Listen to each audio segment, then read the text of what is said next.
little, very I know. stubborn little, and so I took that deal, and my wife, everything was dropped against her.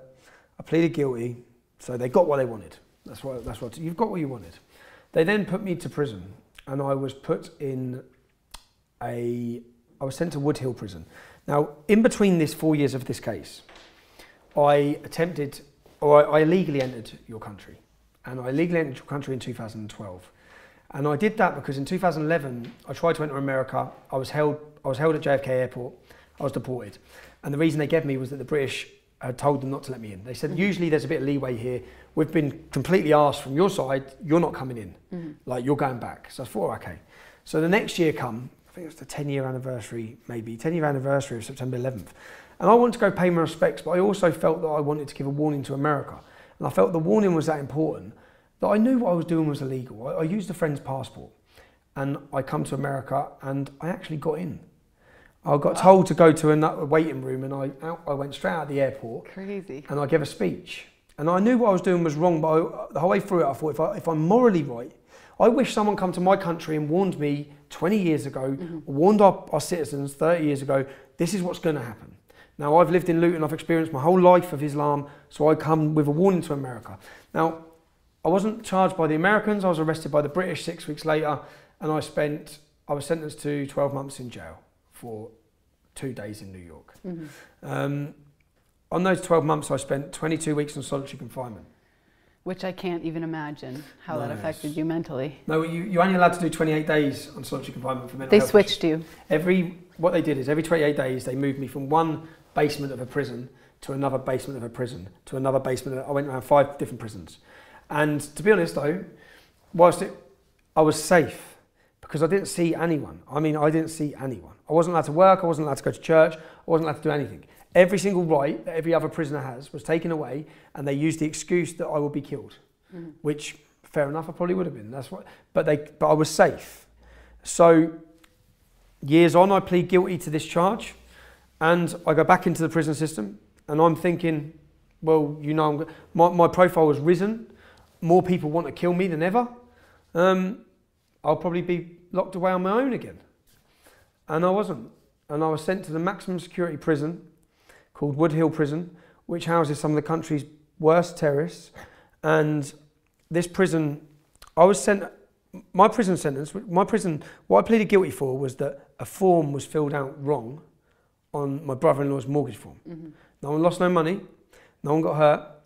For that sort of offence, you go to a Category D prison in Britain, where you go home at weekends and your family can come in to see you. I went to a maximum security ACAT prison with terrorists, and almost instantly, my door knocked, and a prison officer, we call them screws, a prison officer said, when they come to get you, do not leave this cell, your life depends on it. And straight away, I was just, oh no, what now? And he's gone and he's come back. And when he's come back with 2 other prison staff. And he said, come on, Lennon, you're going on B wing. And I said, I ain't going anywhere. And he stepped in. He said, if you don't go, I'm going to arrest you. He was giving me a way out. I said, arrest me then. So he arrested me. And then because he arrested me, he took me to a punishment block. In that punishment block, I have to see the governor before I'm allowed anywhere else. So he arrested me. So then he's made me safe. He's come to see me later and said, do you know where they were taking you? I said, where? He said, on B wing, there's 5 Muslims. 6 months before this, 5 Muslims were caught in a car with IEDs, guns and bombs and suicide notes on the way to kill me. Yeah? They got 30 years in prison. I sat in their court case and watched as they all got sentenced to 30 years. Here I was being given to them in a prison system. And he said the woman, I looked at the governor's woman, the woman who made the decisions. I said, how can this be made? How can exactly. There's duty of care for your safety in the prison system. They have a duty of care. How can this happen? He said, well, he gave me the lady's name. Her name was Rachel. I wrote her name in my book. And he said, she'll be done for mandatory manslaughter, but you'll be dead. And I said, okay. So the next day I'm waiting to see the governor. My solicitor comes to see me. I go and meet my solicitor. I come back after the meeting with my solicitor, and there's a waiting room similar size to this. And the door opens. And as I go to walk in the room, I see beards. because our prison system, so Americans understand, because it's going to happen to your prisons as well if it's not already happening. Yours are racially divided. It's going to become religious. Yeah? Every prison, our prisons, like this prison, is basically an ISIS training camp. All the Englishmen, all the black men, everyone is converting to Islam. The beard is your sign of superiority and your sign of protection. You're part of that gang. Now, I've seen the beards, so I haven't even bothered to sit down. I've stood with my back against the wall. I've waited to hear the door lock. They locked the door, and then it's just, that's where I lost my teeth. Yeah, you have fake teeth. Yeah, so thanks, guys. Got some nice teeth out of it. But yeah, but I was beaten badly, and to be honest, the Muslims in that room didn't know I was coming out in that room. I could tell by their faces. As soon as I walked in, I looked at their faces, and they've all looked at each other like, they've just given us. And I was beaten, and then I asked the prison officer afterwards, why would staff do that? And because I felt like a lot of the staff sympathised with me. And he said that what you have to understand is many of these Muslims in this prison, like I was only doing 18, what did I get? 18 months in prison. I was only doing 18 months. These men are doing 44 years. Now, for them, they will hurt the prison officer. They will hurt the prison officer if they don't do it. So they run the prison. So that happened, and then from this sentence, and it wasn't just this sentence then, so I went through that sentence. So basically I had to fight my way through in many situations, and then I've come out of custody from this prison sentence. And then I've sat down with probation. We have a thing called probation where I have to sit with them once a week. And I've sat down with probation, but just 2 months before the end of that prison sentence, I had a visit. And I got told it was my lawyers. And when I went there was 2 men who were younger than me sitting there. And they said, can we chat to you? I said, who are you? They said, we've come from the Metropolitan Intelligence Bureau. It's a secretive organisation based within Scotland Yard. I said, okay, what do you want to talk about? He said, well, you can help us. You can help your country. Yeah? I said, how can I help you? He said, if you worked with us to unite the right. To unite the right. I said, yeah. He said, so I said, hold on a minute. You're now making an approach. I'm sat in here. You've absolutely kippered me. Destroyed your life. You've destroyed me. And now you want a favour from me. You want me to help you. And he said, yes. I said, I've got no interest in being anyone's bitch. I'm brought up in a working class background where there's a law and rules and you don't talk to anyone. So right. I said, that's never going to happen. Yeah, that's never going to happen. And I said, and then they basically said that, I said, what's the purpose in it? They said, if there was a terrorist attack in the UK, we'd then control the response. I was just like, oh my God, the audacity of you. Yep. To sit in front of me when I'm sat in this prison cell and you know I've done nothing wrong. And here you are now trying to approach me to work for you. And they said it'd be financially beneficial to you.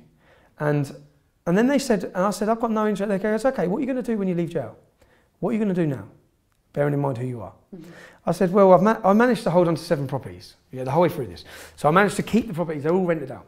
I said, when I get out of this prison cell, I'm going to sell those properties. They've all risen in value. I'm going to have equity. I'm going to buy a building plot and I'm going to build a house. And he goes, where will you be in 5 years? I goes, I'll be a millionaire in 5 years. I goes, that's me. I goes, do you know what, officer? I never want to talk about Islam again. Because at that point in my life, I never wanted, when I was sitting in that prison on the phone to my, when I was ringing home and speaking to my kids and constantly waiting for someone to stab me and hurt me, I didn't ever want to talk about it again. And then I've come out of prison. And obviously then I'm thinking, right, get on with my life. This is time to get on with my life. And if you look at what I said when I come out of prison, I told everyone, I need a break. I need a break. And I distanced myself from everyone to try and get my life back on track. I'm then driving in my car and 3 police cars pull me in. And I'm arrested on burglary. I'm arrested on burglary. So I'm like, burglary? And then when they took me to the police station, they transported me 4 hours away. You know? I was in Hull in the end, up in the north of England. And they were arresting me for a burglary and they gave me an address to a house that was burgled. And I've got all the tape recordings of this interview. Yeah? Now, there's many things people have put me by and I don't claim to have ever been an angel growing up. Yeah? House burglar, no. Right? Yeah, I don't see it either. It's never been there. It's never going to be there. The lowest of the low. And when they interviewed me then about this burglary, and then they drug tested me. So in my head, I'm thinking, that's what this is about. If I fail a drug test, I'm straight back in jail for 9 months because you have a license period. When you get out of prison, you're on license. If you mess up with anything, you redo your license. So I thought, okay, that's the situation. That's what this is about. I then get home I'm on bail. I'm put out on bail for 6 weeks. I have to go back in 6 weeks. I get home and my wife says, Winchester Prison's been on the phone, which was the prison I'd been in. And she gave me the phone number, it was 0207. So I thought, 0207, that's a London number. So I rang the number. Hello? I said, hello, it's the officer who comes to see me from the Metropolitan Intelligence Bureau. He goes, you're in a bit of a predicament. I said, I'm in a bit of a predicament. Oh I said, how am I in a predicament? He goes, what do you think it's going to look like when the media get hold of this? You've been arrested on burglary. I said, you scumbag. Yeah, what a rat. Gosh. You scum. And he goes, and you see if you get charged on this, you're going to sit for 9 months back in prison. He goes, just come and have a chat with us. We can sort this problem out. And I'll be honest with you, I cried my eyes out. I said to my wife, what the hell do I do? There's most things I can think, you can fight your way through something. What am I meant to do in this situation? And in between this, so when I went to prison, I basically signed a guilty plea. And in the guilty plea, it was worded that it did not, at this time, it does not bring in a criminal confiscation order. So a confiscation order is where they take your property and money. So I pleaded guilty, but that's not going to happen. Mm-hmm. When I got out of jail, I kept ringing my solicitor saying, why can't I access the banks? Why can't I do anything? Yeah? She said, oh, we'll wait for the stuff back from the police. Then my solicitor received a letter saying, £365,000 I've got to pay, or I'm doing 5 years in jail. And I'm saying, well, how can they do that? I pleaded guilty that they couldn't do that. The wording on the thing I pleaded guilty was at this time. They're then saying, it's not at this time.